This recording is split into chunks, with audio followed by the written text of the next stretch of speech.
संसद के दोनों सदनों से वक्फ बिल आखिरकार पारित हो गया है, लेकिन सरकार के लिए इस बिल को पारित करवाना बिल्कुल भी आसान नहीं रहा। बीते दिन भी संसद देर रात तक चली और इस बिल पर काफी तीखी बहस देखने को मिली। सरकार पर कई आरोप भी लगे।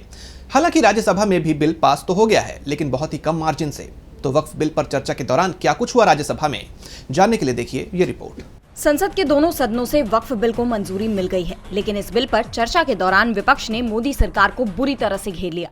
कहा तो ये तक जा रहा था कि सरकार ये बिल पास करवा ही नहीं पाएगी। बीते दिन राज्यसभा में भी अल्पसंख्यक कार्य मंत्री किरेन रिजिजू ने ही इस बिल को पटल पर रखा।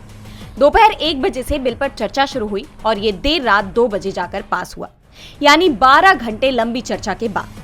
केंद्र सरकार का कहना है कि वक्फ कानून में संशोधन के बाद गरीब मुसलमानों को फायदा होगा, लेकिन न सिर्फ विपक्ष बल्कि मुस्लिम संगठनों ने भी सरकार के इस दावे को पूरी तरह से खारिज किया है।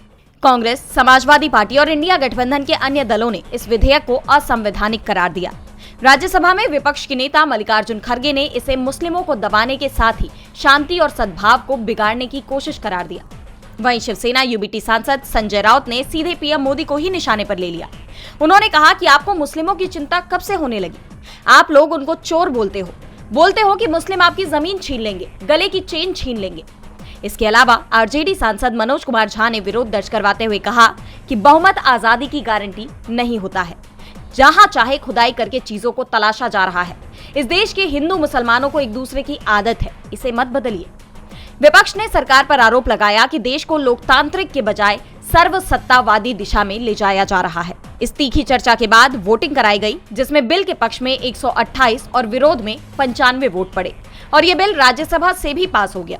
आपको बता दें कि 2 अप्रैल को लोकसभा में भी 12 घंटे की चर्चा के बाद ये बिल पास हुआ था और अब ये राष्ट्रपति के पास जाएगा। उनकी स्वीकृति मिलने के बाद ये कानून बन जाएगा।